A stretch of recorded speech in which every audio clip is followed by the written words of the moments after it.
মই মাননীয় মুখ্যমন্ত্ৰীৰ ওচৰতো মই কৈছোঁ, কেন্দ্ৰীয় মন্ত্ৰী সৰ্বানন্দ সোণোৱাল ডাঙৰীয়াক আগতো কৈছোঁ, আৰু আমাৰ ৰাজ্যিক সভাপতি দিলীপ শইকীয়া ডাঙৰীয়াৰ আগতো মই কৈছোঁ। তেওঁলোকে কৈছে আপুনি ফিল্ডত কাম কৰক, সময় আহিলে আপোনাৰ আমি নহ'ব বুলি নকওঁ, আপোনাক ফিল্ডত কাম কৰক, ফিল্ডৰ পৰা যেতিয়া ৰিপৰ্ট আহিব তোমাৰ নিশ্চয় হ'ব বুলি তেওঁলোকে কথা দিছে। ঘৰৰ এটা নতুনকৈ আজি আৰম্ভ কৰিছোঁ, যিহেতু নেকি ৰাইজক সেৱা কৰিবৰ কাৰণে এইবাৰ মন ঠিক কৰি লৈছোঁ। আশা কৰিছোঁ এই নতুন গৃহৰ পৰাই যাতে আমাৰ বিহপুৰীয়াখন যাতে আমি সমৃদ্ধিশালী কৰিব পৰা যায় নেকি, তাৰ কাৰণে এটা প্ৰয়াস কৰা হৈছে। সেই উদ্দেশ্য লৈ আজি আমাৰ এই গৃহটি আমাৰ ছাৰ মাধৱদেৱ মহাবিদ্যালয়ৰ মোৰ শিক্ষাগুৰু ঈশ্বৰ শৰ্মা ছাৰক মই নিমন্ত্ৰণ কৰিছিলোঁ। ঈশ্বৰ শৰ্মা ছাৰে আহি আজি মোৰ গৃহটো এই পিঠা কাটি শুভ উন্মোচন কৰিলে।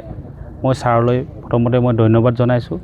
দ্বিতীয়তে মই এই অঞ্চলৰ এজন যুৱক হিচাপে ইয়াতে জন্মগ্ৰহণ কৰি এই সমাজখনক মই আগুৱাই লৈ যাব পাৰোঁ নেকি, তাৰ কাৰণে এটা পৰিকল্পনা মনত পুহি ৰাখিছোঁ।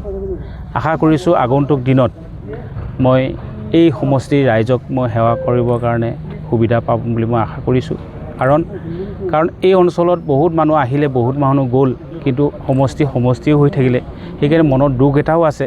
সেইকাৰণে মই আশা কৰিছোঁ যে যাতে আগন্তুক দিনত এই সমষ্টিটো আমি এজন সমৃদ্ধিশালী বিহপুৰীয়া আমি গঢ়িব পাৰোঁ নেকি, তাৰ কাৰণে এটা পৰিকল্পনা মনত পুহি ৰাখিছোঁ। সেই উদ্দেশ্য লৈ আজি গৃহটো আমি উন্মোচন কৰা হৈছে আৰু ছাৰক আনি মই আজি দুৱাৰ মুকলি কৰা হৈছে। ছাৰে যে মোক কোৱাৰ লগে লগে ছাৰে মোক সন্মতি দিলে, ছাৰক সঁচাকৈ মই ধন্যবাদ জনাইছোঁ। আৰু আমি বিহপুৰীয়া, আমাৰ বিহপুৰীয়া, সেই উদ্দেশ্য লৈ মই আগবাঢ়ি আছোঁ। মই ভাৰতীয় জনতা পাৰ্টীৰ এজন জ্যেষ্ঠ কাৰ্যকৰ্তা হিচাপে, এজন নিষ্ঠাৱান কাৰ্যকৰ্তা হিচাপে দলৰ কাম কৰি আছোঁ।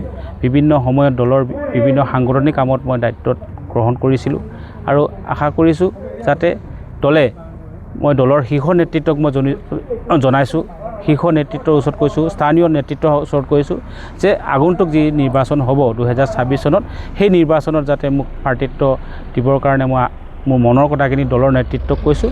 দলে যাতে মোৰ মনৰ কথাটো এইবাৰ গ্ৰহণ কৰিব বুলি মোৰ দৃঢ় বিশ্বাস আছে। কাৰণ মই দলক সেৱা কৰিছোঁ, ৰাইজক সেৱা কৰিছোঁ, যিহেতু নেকি ছাত্ৰ অৱস্থাৰ পৰাই সৰু দেউৰী ছাত্ৰ সন্থাৰ সাধাৰণ সম্পাদকৰ সভাপতিৰ পৰা আৰম্ভ কৰি দলৰ দেউৰী সাহিত্য যিটো পৰিষদ, সেই পৰিষদখন আমি চুক্তি কৰিছিলোঁ। সেনেকৈ ধৰণৰ বিভিন্ন সময়ত বিভিন্ন কাম কৰি আহিছোঁ, সামাজিক কাম কৰি আহিছোঁ। যিহেতু নেকি 2001 চনতে আমি বহুত লোভনীয় পদ আমাক চৰকাৰী চাকৰি, লোভনীয় চৰকাৰী চাকৰি আমাক অপাৰ কৰিছিলে, কিন্তু আমি সেই পদটো আমি গ্ৰহণ কৰা নাছিলোঁ। আমাৰ উদ্দেশ্যই আছিলে যে দেউৰীসকলক দেউৰী সাহিত্য প্ৰদান কৰক। তেনেকুৱা এটা ত্যাগী মনোভাৱ লৈ দল বিভিন্ন সময়ত কাম কৰি আহিছোঁ। দলৰ স্বাৰ্থত, দেশৰ স্বাৰ্থত, ৰাইজৰ স্বাৰ্থত কাম কৰি আছোঁ। আশা কৰিছোঁ আগন্তুক দিনত যাতে এই ৰাইজৰ আশাখিনি যাতে মই পূৰণ কৰিব পাৰোঁ, সেইখিনিকে মই ভগৱানৰ ওচৰত প্ৰাৰ্থনা জনাইছোঁ যাতে সুস্বাস্থ্যৰে মোক ৰাখি যাতে ৰাইজক সেৱা কৰিব পাৰোঁ। সেইখিনিয়ে মোৰ ক'বলগীয়া।